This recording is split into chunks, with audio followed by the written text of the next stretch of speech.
Kate with WTI, and I am currently standing on the Redliro 2-in-1 treadmill. Now this is a 2-in-1 treadmill, so that means that you can have the arm up like I do right now, or you can flip this down and it fits right under your desk.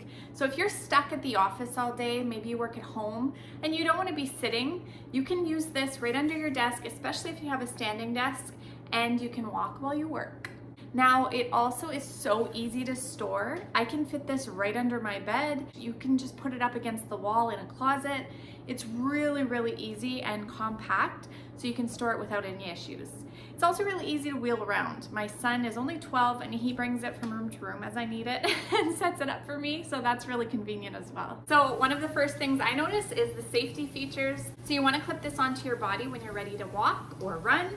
And then if ever something were to happen, it's magnetized right here. If it gets disconnected, it immediately stops the machine. It's rated for up to 220 pounds, so I'm able to use this no problem. My kids are able to use it. I have a 12 and 14-year-old, and I find them walking on this all the time, especially in the middle of winter when it's not as easy to get outside. Very easy to use. So there is a play button, which starts your machine, and a stop, which stops it, obviously. The little plus and minus buttons determine how fast you want to go. The M will take you through different cycles that they already have preset in here.